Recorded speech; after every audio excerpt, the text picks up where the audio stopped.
ঠান্ডাটা জাঁকিয়ে পড়ে পড়ছে না, কুয়াশা ঠেলে হিমেল হাওয়া কল্লোলিনীকে ছুঁতে পারছে কই। ডিসেম্বরে শীতের জন্য হাপিত্যেশ হয়ে বসে থাকা বঙ্গবাসী নতুন বছরের প্রথম দিন মেঘলা আকাশের সঙ্গে হালকা হিমেল হাওয়াতেই খুশি।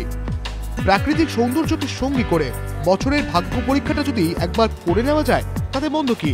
আর তার জন্যই হাজার কোটি মানুষের ভিড় রেস কোর্সে, রয়্যাল ক্যালকাটা টার্ফ ক্লাবে। নববর্ষের ঘৌড় দৌড় দেখতে উৎসুক ভিড়ের দৃষ্টি দৌড়ের ফিনিশিং পয়েন্টেই। তার আগে টোট কাউন্টারে বাজি ধরার লম্বা লাইন। ভাগ্য দেখতে বাজির যুদ্ধে নামছেন ঠিকই, কিন্তু প্রতিপক্ষকে শুভেচ্ছা বিনিময়ের খামতি নেই। নববর্ষের প্রথম দিন মোট 9টি ঘোড় দৌড়ের মধ্যে জমজমাট হয়ে উঠেছিল পঞ্চম ও সপ্তম রেসে। Philly's won here last year with me to 1000 games, and she's won again over here, so it's feeling good. First is always great over here in Calcutta, you know, it's like a carnival and people enjoy and we too enjoy. বাজি জিতে কারো মুখে চওড়া হাসি, কারো কপালে চিন্তার ভাঁজ। তবুও হার জিতকে দূরে সরিয়ে রেখে উৎসবটাই যেন আসল হয়ে উঠল দৌড় শেষে। 11 তারিখ ডার্বির আসর বসছে রয়্যাল ক্যালকাটা টার্ফ ক্লাবে। শুক্রবার থেকেই তারই প্রস্তুতি শুরু হবে।